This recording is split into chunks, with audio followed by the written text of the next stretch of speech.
पूर्वक ऐका. अत्यंत महत्त्वाच्या विषयाला मला आता स्पर्श करायचा आहे. आपण सर्वजण हिंदुस्थानामध्ये जन्म घेणारे हिंदू आहोत. आपण कोण आहोत बोला? हिंदू आहोत. कोण आहोत आपण?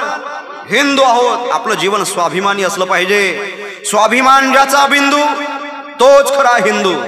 ज्याच्या जीवनामध्ये स्वाभिमान नाही, अरे शेळपटल्यासारखं जीवन जगून काय फायदा आहे? दोन दिवस जीवन जगा, पण छाती फुगून जीवन जगा.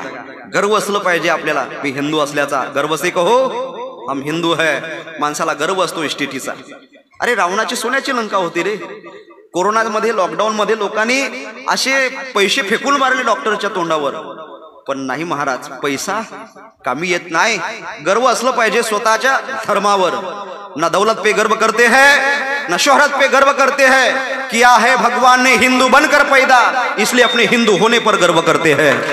गर्व असलं पाहिजे. आपण हिंदू आहोत. स्वाभिमानी आपलं जीवन असलं पाहिजे. पण महाराज, काही लोक स्वाभिमान विकून बसलेले आहेत. म्हणून आपल्या धर्माला, आपल्या देशाला आताही किती मोठं एअर स्ट्राईक झालं की नाही, तरी सुद्धा त्या एअर स्ट्राईकला सुद्धा नावं ठेवणारे आपलेच गद्दार आहेत. आपलेच लोक आपल्या धर्माला नावं ठेवतात. रामायण महाभारताची या देशाला गरज नाही असंही लोक म्हणतात. अरे ज्या भारत मातेचं रक्षण करण्यासाठी माझा सैनिक सध्या सीमेवरती डोळ्यात तेल घालून रात्रंदिवस जागा आहे. आता जे सैनिक, जे मिलिटरीवाले, आर्मी असेल, नेव्ही असेल, बघा त्या सैनिकावर, तो तिथं खूप मोठी जबाबदारी घेऊन तो उभा आहे. तो तिथं उभा आहे म्हणून कदाचित कीर्तनात मी इथं उभा आहे. तो तिथं उभा नसता तर कदाचित हे कीर्तन होईल का नाही सांगता येत नाही. तो तिथं उभा आहे. पण आमच्या भारतात राहून आमच्या भारताच्या सवलतीवर, आरक्षणावर काही JNU सारख्या युनिव्हर्सिटीतले कुत्रे भुंकून म्हणतात भारत तेरे तुकडे होंगे. कन्हैया कुमार सारखे नालायक पोरं जर म्हणत असतील अफजल हम शर्मिंदा है तेरे कातिल जिंदा है, याकूब मेमनची फाशी रोखण्यासाठी जर अर्ध्या रात्री कोर्ट उघडत असेल तर आपण कोणत्या भारतात राहतो? आपण स्वतंत्र झालोच नाही अजून. हे विचार करण्यासारखे वाक्य आहेत महाराज. 15 मिनिट पोलीस बाजूला सारा. अरे काय सिद्ध करायचंय तुम्हाला? आमच्या पोरी जहादी अडकवतात, फसवतात. कॉलेजच्या आयुष्यामध्ये त्यांच्या सोबत जवळीकता निर्माण करतात. 7वी 8वीची मुलगी लव जहादच्या प्रकरणाला बळी पडते. त्यांना ती शिक्षण देण्यासाठी फंडिंग होतं विदेशामधून. त्यांची ती प्रकृती असते, त्यांचा तो स्वभाव असतो. हिंदूंच्या मुलींना फसवायचं, कॉलेजमध्ये तिची जवळीकता साधायची आणि मग लव जहाद मध्ये तिला फसवायचं आणि धर्मांतरण करून मग तिला बळी पाडायचं. अशी कितीतरी प्रकरणं आम्ही आमच्या वाशिम जिल्ह्यातले सोडवलेले आहेत. जवळपास 20 ते 25 मुलींना ज्या लव जिहादचा शिकार झाल्या होत्या, ज्या ब्रेन वॉश करून त्या जिहाद्यांनी आपल्या जाळ्यामध्ये फसवल्या होत्या, अशा 20-25 मुलींना आम्ही पुन्हा हिंदू धर्मामध्ये आणलं महाराज. जे बजरंग दलचे पोर आहे, जे विश्व हिंदू परिषदेचं काम आहे, जे RSSचं काम आहे, जे हिंदुत्ववादी संघटना काम करते, ते काम हिंदुत्ववादी संघटनेचं, बजरंग दलचं इतकं महत्वाचं काम आहे. अरे डोळ्यात तेल घालून आमचे बजरंग दलचे पोरं गायी ज्या कसायाच्या कत्तलखान्यात जातात, त्या गायींना अडवण्याचं काम करतात. आणि विकतात कोण? हे आमचेच नालायक. आपलेच हिंदू विकतात. तेव्हा कुठेतरी त्यांच्या दावणीला गायी बांधल्या जातात ना. गाय म्हातारी झाली की आपण खाटकाच्या दावणीला बांधायची, ती दूध देत नाही असं म्हणायचं. अरे आपली आई सुद्धा म्हातारीच होते ना एक दिवस, तिच्यासोबत आपण असा व्यवहार करतोय? नाही करत ना. गाव विश्वास बात रह, गाय तर विश्वाची बात आहे ना, मग तिच्यासोबत असा व्यवहार का करावा आपण? महाराज, किती अत्याचार होतात तिच्यावर, किती त्रास होतो तिला. ज्यावेळेस कत्तलखान्यामध्ये ती जाते, कदाचित ती कृष्ण परमात्म्याला म्हणत असेल, तिच्यावर उकळतं पाणी टाकण्यात येतं, तिची खाल काढण्यात येते, तिचं मांस विकल्या जातं. कदाचित ती म्हणत असेल, कृष्णा बरी होती रे मी तुझ्या द्वापारी युगामध्ये, मला कशाला जन्माला घातलंस या कलियुगात? इस पापी युग में गो माता का कोई नहीं रखवाला, हे गोविंदा गोपाला, हे गोविंदा गोपाला, हे गोविंद, हे गोपाल. या पापी युगामध्ये, कलियुगामध्ये मला तू कशाला जन्माला घातलेस रे? गोहत्या होते महाराज. आपल्या मुली भर चौकामध्ये निर्वस्त्र करून त्याच्यावर रेप होते बांगलादेशमध्ये.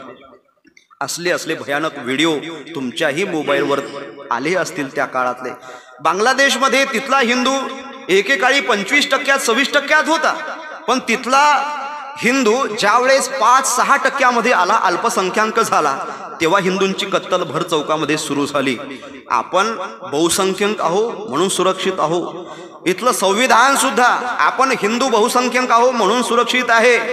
तुम्ही कधी ऐकलंय आपल्या भारतातला पंतप्रधान दुसऱ्या देशात शरण घ्यायला गेला? नाही ना, नाही ऐकलं. पण तिकडचा पाकिस्तानचा नवाज शरीफ आला होता ना. कधी ऐकलंय भारताचा राष्ट्रपती दुसऱ्या देशात शरण घ्यायला जातो? नाही ना. पण तिकडची शेख हसीना बांगलादेशची आली ना इकडे शरण घ्यायला. का? कारण की इथला हिंदू बहुसंख्यक आहे म्हणून. आपली गाय सुरक्षित आहे, आपली गंगा सुरक्षित आहे, आपली गीता सुरक्षित आहे, आपली मुलगी सुरक्षित आहे, कारण इथला हिंदू बहुसंख्यक आहे म्हणून. ज्या दिवशी आपण अल्पसंख्याक होऊ, आपला सुद्धा बांगलादेश व्हायला वेळ लागणार नाही महाराज. म्हणून आपण ठरवा, हम दो हमारा एक, इथपर्यंत आलो आहे. पण तिकडं हम 5 हमारे 50. बघा ना आता पाकिस्तानचं काय. आता कुठेतरी आपल्या लक्षात यायला लागलेलं आहे.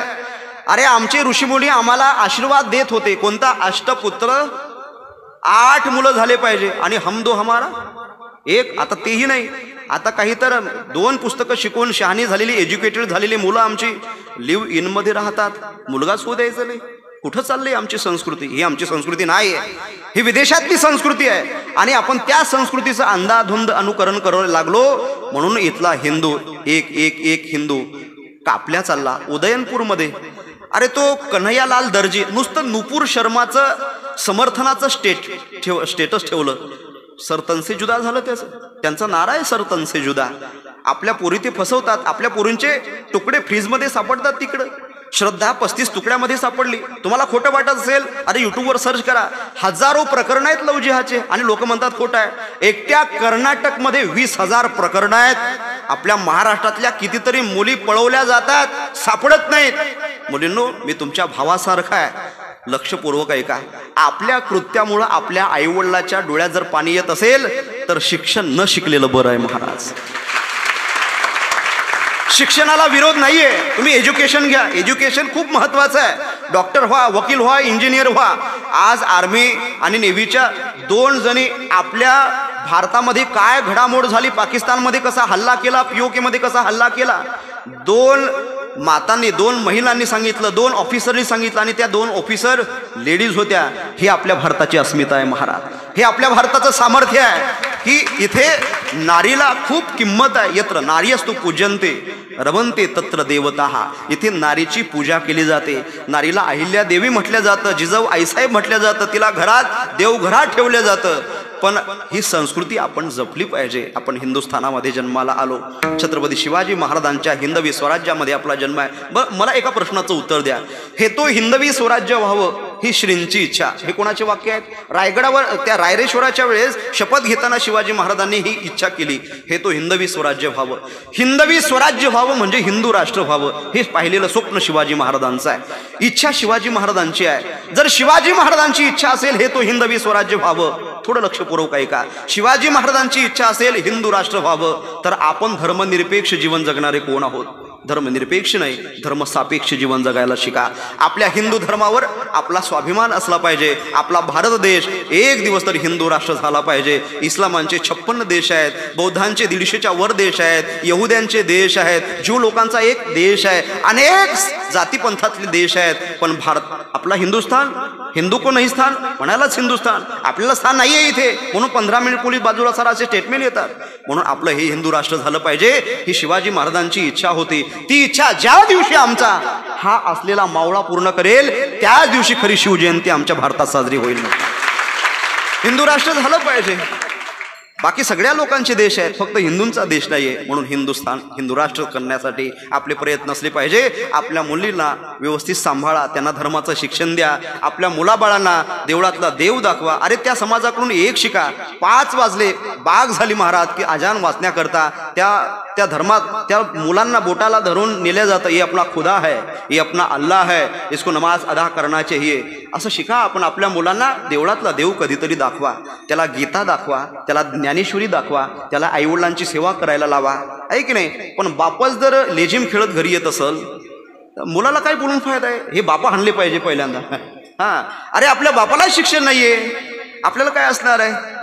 द केरला स्टोरी माहिती आहे तुम्हाला? माहिती आहे. द केरला स्टोरी पाहिली आपण, काश्मीर फाईल्स पाहिला आपण. प्रोपोगंड नाहीये, सत्य घटना आहे त्या. द केरला स्टोरीमध्ये त्या मुलीचं वाक्य काय आहे, जे लव जिहादमध्ये पकडली होती, लव जिहादमध्ये सापडली होती. ती मुलगी म्हणत होती, मी का लव जिहादमध्ये सापडली? दुसऱ्या मुलीला सांगत होती, माझ्या आईवडिलांनी मला माझ्या धर्माचं शिक्षण दिलं नाही म्हणून मी लव जिहादचा शिकार झाली. आपल्या मुलींना आपल्या धर्माचं शिक्षण द्या. 4 वेद, 6 शास्त्र, 18 पुराण एवढं मोठं नाही शिकता आलं, ज्ञानेश्वरीचा हात धरा, गाथ्याचा हात धरा. ज्या घरात ज्ञानेश्वरी आहे, ज्या घरात गाथा आहे, ज्यांच्या गळ्यात पवित्र तुळशीची माळ आहे, ज्यांच्या घरामध्ये वारकरी संप्रदायाचं शिक्षण आहे, त्यांच्या मुली कधीच लव जिहादचा बळी पडणार नाही, शिकार होणार नाही. ही शाश्वती या नारदाच्या गादीवरून मी तुम्हाला देतो. आम्ही ग्राउंड लेवलला उतरून ते कामं करतोय. अर्ध्या रात्री पोलीस स्टेशनमध्ये बसून आम्ही ती प्रकरणं सोडवलेली आहेत. खूप वाईट दिवस येणार आहेत माझ्या भविष्यामध्ये आपण जागी नाही झालो तर. उत्तिष्ठ जाग्रत प्राप्यवरा निबोधत, उठा आता जागे व्हा. आणि मेरा देश बघा बरं का, मेरा देश बदल रहा है, वो सनातन की ओर निकल पड़ा है. उसको पता है जो राम का वही हमारे काम का, जो राम का नहीं वो हमारे किसी काम का नहीं. राम काज करिबे को आतुर. आज रामाचं मंदिर अयोध्येमध्ये झालं. रामाचं मंदिर कितीतरी वर्ष, 527 वर्षानंतर झालं हो. रामाला 527 वर्षाचा वनवास भोगायचं काम पडलं. त्या काळामध्ये तरी 14 वर्षाचा होता त्रेतायुगात, पण या कलियुगात 527 वर्षाचा. अरे अयोध्या तो झाकी है, काशी और मथुरा अभी बाकी है. आमचं तेही स्वप्न आम्हाला पूर्ण करायचं आहे. म्हणून समस्त हिंदू बांधवांना विनंती असेल, त्यांचे खूप मोठे जिहाद आहेत. लव जिहाद आहेत, फ्रूट जिहाद आहेत, लँड जिहाद आहे. वक्फ बोर्ड कायदा झाला. प्रयागराजमध्ये जी कुंभमेळ्याची जागा होती, त्या जागेवर सुद्धा वक्फ बोर्डाने दावा ठोकला होता. म्हणजे ती जागा सुद्धा त्यांची. आणि कुठले कुठले नियम त्या लोकांनी आपल्यावर लादलेले आहेत. म्हणून आपण सर्व एकत्र या. संघे शक्ती कलयुगे, जातीपातीचं राजकारण दूर सारा. आपण सगळेजण जातीपातीमध्ये भांडतो, भावकीत भांडतो, पण कधीतरी हे सोडून द्या, हे मतभेद सोडून द्या. आणि सप्ताहामध्ये गावाचा विकास झाला पाहिजे, गावात सगळे लोक एक होऊन राहिले पाहिजे, गावात एकोप्याचं वातावरण झालं पाहिजे, सगळे तंटा निवारण झाले पाहिजे. याच्याकरता गावामध्ये सगळ्या लोकांनी एक होऊन, आपण हिंदू आहोत, आपण वारकरी आहोत, सगळे जातीभेद सोडून इथं वारकरी म्हणून, हिंदू म्हणून एकत्र या. संघे शक्ती कलयुगे. नक्की पुन्हा भारत विश्वगुरु झाल्याशिवाय राहणार नाही, हा निश्चय इथून करून जा. पवित्र तुळशीची माळ गळ्यात घाला. आळंदी पंढरपूरची वारी करा. दारूपासून दूर राहा, मांसाहारापासून दूर राहा. आपल्या पोरांना ज्ञानेश्वरीचं वाचन करायला लावा, हनुमान चालीचं वाचन करायला लावा, कधीतरी चांगल्या मार्गाला लावा. आपल्या पोरांना संस्कार द्या. नाही कीर्तनकार झाला तरी चालेल, नाही गायक वादक झाला तरी चालेल. अरे एकदा चांगला माणूस म्हणून जरी जीवन जगला तरी बस झालं महाराज. झाली त्याची कार्यसिद्धी.